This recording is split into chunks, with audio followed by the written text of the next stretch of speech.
bahas One Piece chapter 1050. Akhir dari kedua Yonko. Oke, kita langsung aja. Dari cover story chapter 1050 ini, terkuak juga ternyata memang benar Reiju dan Ichichi lah yang datang menyelamatkan Niji dan Yonji. Ya seperti yang diperkirakan sih. Kita tunggu saja bagaimana kelanjutan dari cover story ini. Nah, cerita dibuka dengan Kaido yang melesat ke bawah tanah. Sama seperti Big Mom, Luffy yang terjatuh pun ditangkap oleh Yamato. Dan dilanjutkan ke bagian yang paling mengharukan di chapter ini. Otoko bertanya pada Tenguyama Hitetsu, kenapa ayahnya si Yasuie menyerahkan diri, padahal dulunya dia adalah orang besar. Tenguyama pun menjawab, itu semua dilakukan untuk memberikan negeri Wano kesempatan terakhir untuk berjuang, sekaligus demi masa depan Otoko. Dan di sini kita diberikan fakta ternyata alasan Yasuie memakan buah Smile adalah untuk menemani Otoko yang juga telah memakan buah laknat tersebut. Emang bangsat Orochi. Otoko yang mendengar itu seketika mengganti tulisan yang ada di lenterannya, yang tadinya aku ingin bertemu denganmu ayah, menjadi terima kasih ayah. Damn man, ini jujur aja ngena banget loh. Apalagi ini relate dengan saya gitu. Saya juga anak yatim.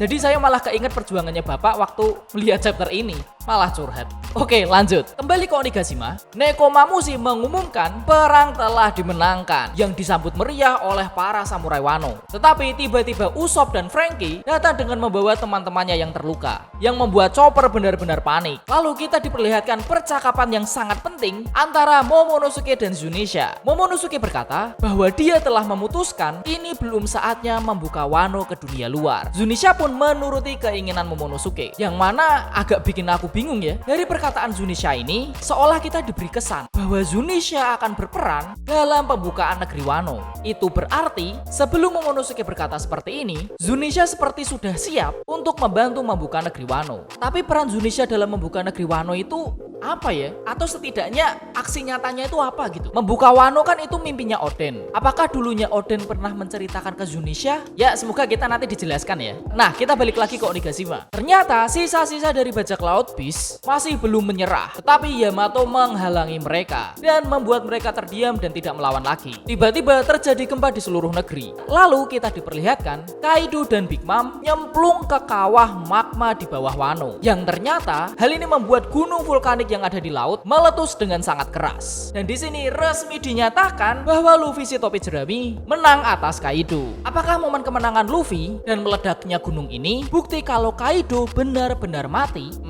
Ini menurutku sih, cuman masih agak gimana gitu. Bagus banget. Aku nggak bilang aku protes loh ya. Tapi entah kenapa kayak feeling aja gitu. Kayaknya masih ada sesuatu yang belum diberikan oleh Oda Sensei kepada kita atas kekalahan Kaido dan Big Mom ini. Apakah mereka benar-benar mati atau hanya sekedar kalah? Nah, sampailah kita di adegan terakhir dari chapter ini. Momonosuke muncul di atas ibu kota bunga yang membuat seluruh warga itu takut. Tetapi Momonosuke berusaha menenangkan warganya dan mendeklarasikan bahwa letusan gunung tadi adalah bukti dari kekalahan Kaido. Momonosuke pun turun dengan dipenuhi asap yang kemudian muncul Komurasaki dan Denjiro. Sepertinya di belakang mereka kayaknya sih samurai pedang merah semua ya. Lalu Denjiro pun berkata, merinding aku waktu baca ini loh, bahwa dia akan memperkenalkan Shogun Wano yang baru. Dan selesai chapter ini. Aduh ya Allah, ini tinggal sedikit lagi loh. Kenapa ya Allah Oda Sensei? Kenapa Oda Sensei itu gak menunjukkan sosok Momonosuke yang udah dewasa sekarang di chapter ini gitu loh. Kok kita harus nunggu chapter depan?